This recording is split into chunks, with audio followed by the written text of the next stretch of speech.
renovada na esperança em Deus aí? Com certeza. Que maravilha! Agora, Kênia, a gente fala assim dessa ideia aqui, eu comecei falando aqui da esperança, falando da renovação aqui de uma motivação, aí eu falo agora do nascimento, mas tem esse outro lado que vivemos agora um mês inteiro, que foi o Setembro Amarelo, falando sobre a prevenção ao suicídio. Não é? Correto, isso mesmo. Então agora nós temos esse tema aí, que é sobreviventes do suicídio. É um assunto também muito delicado e às vezes também pouco debatido, conversado, difundido, né? Exato, você disse, né, da importância do Setembro Amarelo, que é falar da prevenção ao suicídio, mas agora também é importante a gente falar dessas pessoas que perderam um ente querido, que perderam uma pessoa amada, né, em que essa pessoa ela tirou a própria vida, mas aí nós chamamos dos sobreviventes, né?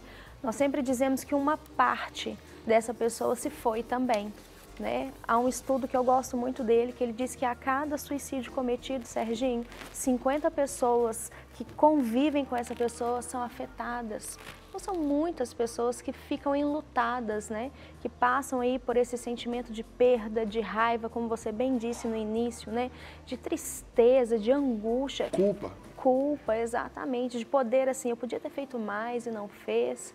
Né? Então, esse assunto é importante a gente falar, não só para prevenir o suicídio, mas também para prevenir as pessoas que ficam, infelizmente. Porque ainda que aquela pessoa que tenha cometido suicídio, ela terminou, vamos dizer, ela quis terminar com a dor dela. Exato. Mas fica uma dor para quem está ao lado, para os familiares, e é um problema que continua ou passa a existir dali por diante. Então é importante também gerar esse apoio. Hoje, como que é feito? Existe também esse tipo de trabalho? Claro, temos que trabalhar na prevenção. Setembro Amarelo veio aí, né? Passou. Mas e aí, existe esse trabalho também para cuidar desses sobreviventes? Olha, em peso não. Não existe um trabalho específico para os sobreviventes, digamos assim, dessa perda. Mas o que nós pedimos é que a pessoa trabalhe também de maneira preventiva com a vida dela, que ela busque o apoio, né, tanto psicoterápico quanto psiquiátrico, grupos de convivência, grupo de convivências para pais, para familiares, né?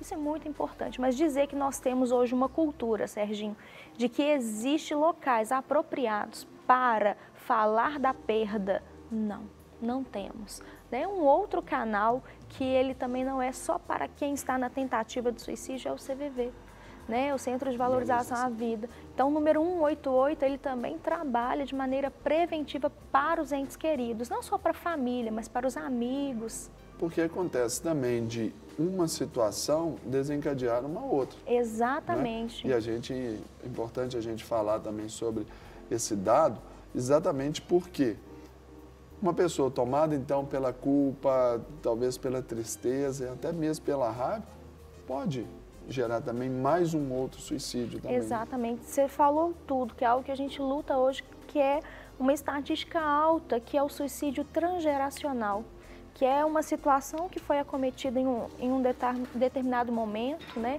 Por exemplo, filhos, infelizmente isso acontece muito, em que o pai ou a mãe cometeu suicídio, esses filhos crescendo com a perda, com a saudade, com a dor, ele também pode ser um fator de risco. Então precisa de uma prevenção, Serginho, justamente por isso.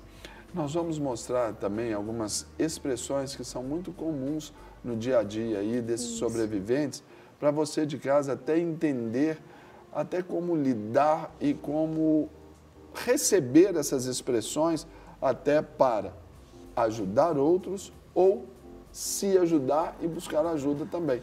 Porque pelos números altíssimos aí desse autoextermínio, nós precisamos também levar esse cuidado adiante para que também isso não maximize. O primeiro deles é, eu achei que eu não ia aguentar. Exato. Essa frase é muito comum de se ouvir em consultório, né? Tive um caso clínico que a mãe dizia isso o tempo todo. Já tinha-se 10 anos que ela tinha perdido o filho. E ela dizia isso constantemente, eu achei que eu não ia aguentar, né? Porque ela se sentia parte da culpa. Ela sentia que ela deveria ter feito mais e não conseguiu. Então essa frase é uma frase para os sobreviventes, para os enlutados. Então a gente precisa de prestar atenção quanto Porque a dentro isso. das fases do luto, né, uma delas, que é a negação, ela é natural que venha. Exatamente. É natural. Essa revolta, não aceito, não dá. E depois até aquela de ambivalência, hora aceita, hora não. É natural que passe por todas elas. Exato. Vem, existem isso. Mas permanecer, isso perdurar, você cita um exemplo aqui de 10 anos. Exato. Isso também já passa do que seria o normal de uma reação própria, não é? Exatamente, passa sim. Hoje nós temos estatísticas até pelo DCM-5 que o natural de viver o luto hoje são 3 meses. Passando disso, a gente precisa ficar atento se não está indo para o 4º, 6º mês e isso não está gerando uma outra doença para essa pessoa, né? Porque o luto em si não é uma doença, Serginho, mas as consequências, né, trazem dele um adoecimento. trazem um adoecimento. Aí vem exatamente. as depressões, os transtornos, Isso, né? Exatamente. Outra frase também muito comum, né, aos sobreviventes é essa: acho que tenho que morrer junto. Exatamente, né? Ela acha que a vida dela acabou naquele momento, que a vida dela também foi tirada, né? Porque é um sentimento também egoísta.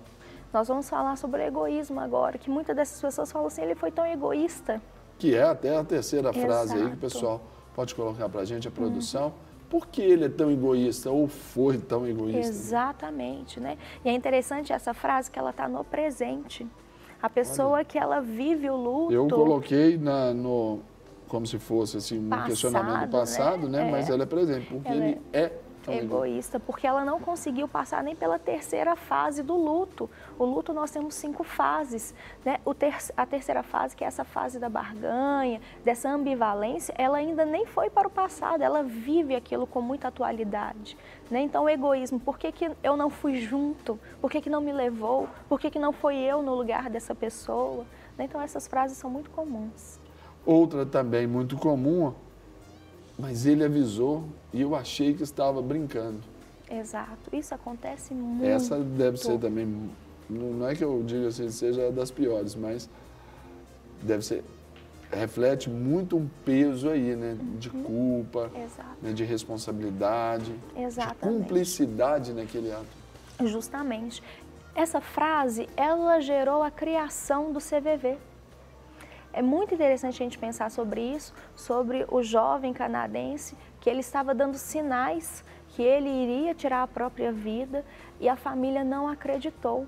Por isso que surgiu, né, o Centro de Valorização, porque a família, no funeral, começou a distribuir os laços amarelos, né, porque a família falava assim, olha, porque eu não acreditei, porque eu achava que era uma brincadeira, eu quero trabalhar com a prevenção. Então, é uma frase de alerta.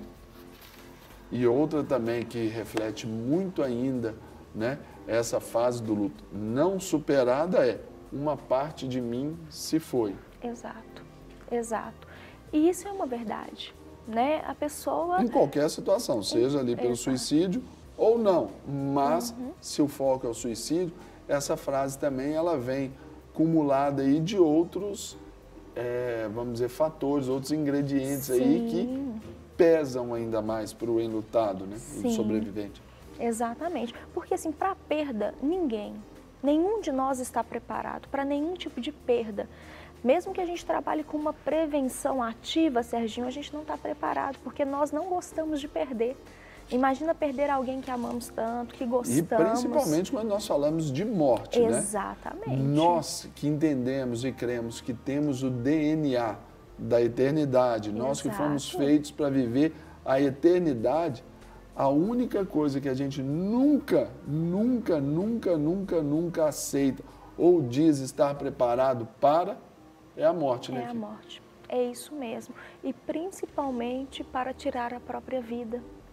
Então, essa perda, ela fica ainda muito mais saliente, né? Então, por isso que a pessoa, ela sempre vai lidar com essa falta, né? A saudade também ela vai ficar, mas é importante criar estratégias de sobrevivência, se adaptar. E isso, com certeza, todos nós, seres humanos, temos capacidade de se adaptar às situações, sendo elas boas ou difíceis. E, Kênia, quando a gente fala sobre, levanta aqui, por exemplo, esse bate-papo aqui para conversar, eu posso imaginar, claro, né, e até afirmar que muitos dos que nos assistem aí já tiveram e viveram essa experiência dentro da própria casa, dentro da própria família, ou no seu ciclo de amizade, ao menos, né? Então, é importante a pessoa sempre ter essa autoavaliação, ainda que ela tivesse passado por algumas dessas frases. Olha, eu teria que morrer junto, olha, avisou e eu achei que estava brincando. Qualquer um desses estágios, é importante buscar uma ajuda, uma terapia, ou até mesmo assim, uma boa conversa, expor o problema, se abrir, para que isso não traga esses outros adoecimentos. Né? Exatamente, porque algo que é comum acontecer é a pessoa ficar mais ociosa. E quanto mais ócio tem, mais pessimismo vai existir. Né? Então, eu indico a psicoterapia. Às vezes a pessoa ela tem resistência ou ela não acha que é importante. Então, vamos participar de oficinas, vamos aprender coisas novas, vamos buscar por grupos de apoio. Né? A igreja em si, ela tem tantos benefícios para poder proporcionar para as pessoas, né? Hoje, através das células, dos cultos, de uma palavra de fé, isso é muito importante. Né? Então, se ela não quer buscar por vias profissionais, que ela busque um apoio na sua comunidade, no local onde ela mora, né? Para que ela saia desse estado que ela está. Nesse contexto, por exemplo, dentro do que é comum, dentro do que é prático ali ao dia a dia, algumas pessoas também alimentam a memória daquele que se foi. Ou seja, elas fomentam o luto. Então, por exemplo, é um familiar, aí mantém-se a cama ali, como se até esperasse que vai voltar. Exato. O quarto com as mesmas decorações, o quarto, o guarda-roupa com todas as roupas. É importante que, às vezes, alguém, né, de uma maneira muito sutil, muito doce, muito delicada também, ajude até cortar esse laço emocional, vamos dizer assim, para a pessoa reagir, para, de fato, enterrar essa pessoa. Isso parece duro, mas não é, Kênia? Mas é importante que isso seja feito também, não é? Também. Se desprender, a pessoa ela precisa continuar a viver. Não é nada feito a forceps ali, né? Tira aí agora, não, dá licença que eu vou tirar. Não é assim. É respeitando também a dor, o luto. Mas também tem um tempo, né? Como você disse. Exato. A literatura ensina hoje, a ciência nos mostra, os 3 meses aí está dentro do normal. 4, 5, 6, já tem um fator de alerta. Claro que não vai fazer ali de forma tão agressiva nos 3 primeiros meses, porque está dentro de uma normalidade. Mas depois já ir trabalhando, já ir, já começar a fazer. Se desprender daquele passado, é isso mesmo. Né? Começa tirando poucas coisas, não tira tudo de uma vez. O que não deve ser falado, Kênia, para esses sobreviventes, assim? Seu filho, você arruma outro. Marido, você casa de novo. Isso não deve ser falado, né? Exatamente. E é muito comum quando se tem a perda de um filho, os pais engravidarem novamente, né? E achar que aquela continuação vai resolver, né? Mas não é bom dizer sobre isso. Não, você vai superar, você vai dar conta, né? Tem outro filho, adote, né? Case-se de novo, vai viajar. Né? Tudo isso é importante, é muito importante. Faça novos amigos. E isso é importante, é muito importante. Mas não tem como banalizar a existência de alguém. Não existe isso. Né? Então é preciso sim aceitar como que foi essa pessoa, ter a lembrança dela, mas entender a necessidade que ela, enquanto indivíduo, tem de permanecer lutando pela vida. Um paralelo que eu penso aqui, e só para comentar, eu trago aqui a nossa conversa, talvez seja o luto invisível também, né? Aquela questão das mulheres passaram ali pelo processo de aborto e muita gente você não teve o bebê, então a vida... Não é assim também. Foi um luto, foi uma perda. Para Deus é contado, é uma pessoa. É uma vida. Né? Então, isso precisa ser também difundido, porque lidar com essa palavra luto é muito difícil. Né? Exatamente. Eu sempre digo que luto significa lutar. Então, é importante aprender as formas de lutar, né? E cada luta que nós vamos seguindo para a nossa vida vai uma cicatriz, não tem como arrancar a cicatriz. Então é muito importante isso que você disse, Serginho, de não banalizar, né, frases de efeito, nada disso vai funcionar nesse momento. Ser presente, ser uma pessoa que ampara é muito importante. Eu comparo o seguinte, uma mulher que deu à luz a um filho, não adianta você chegar para ela, olha, vamos arrumar a casa aqui agora, vamos porque vai chegar a visita. Ainda que ela queira receber a visita, é o cunhado, a mãe, a avó, a sogra e tal. Ainda que ela queira receber, quer mostrar o bebê, ela não consegue fazer. Exato. Porque ela está ali com os pontos, está toda dolorida, a barriga está ali, os órgãos todos mexidos ali. Ela não consegue, fisiologicamente não consegue. Isso é a mesmo. mesma coisa do lutar. Não adianta você falar, não, bola para frente, vamos para cima, vamos para frente que atrás vem gente. Isso é um desrespeito. Então, a gente tem que ter essa sensibilidade. Exatamente. Né? Isso mesmo. Você disse tudo. Ser sensível é importante. Gente, olha só, tratar desses assuntos aqui no De Tudo Um Pouco nos faz, assim, felizes por cumprir o papel com a nossa sociedade aí, de trazer essa boa instrução, tratar de assuntos que normalmente não são tratados, exatamente porque valorizamos a vida, valorizamos a individualidade do ser humano, valorizamos a essência e queremos sempre levar essa palavra de esperança. Como eu fiz a devocional, esperança é a primeira que vive. Então, se renove na esperança, seja aí motivado ali pela palavra de Deus, por essas boas conversas aqui e, claro, busque esse crescimento, porque eu tenho certeza que o entusiasmo, essa ação de Deus em você é o que vai te levar a uma vida, a uma plenitude de vida, essa pulsão de vida. Amém? Fechado?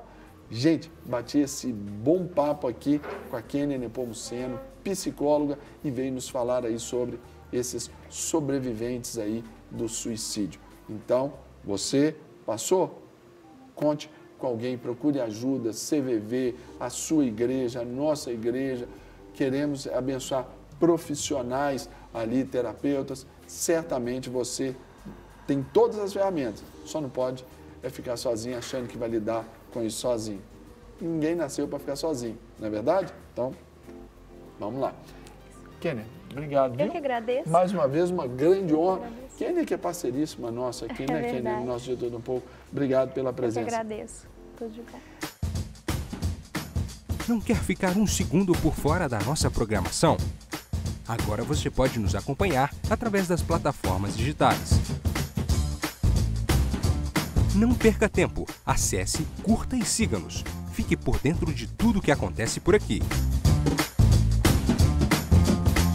Rede Super, inspirando você.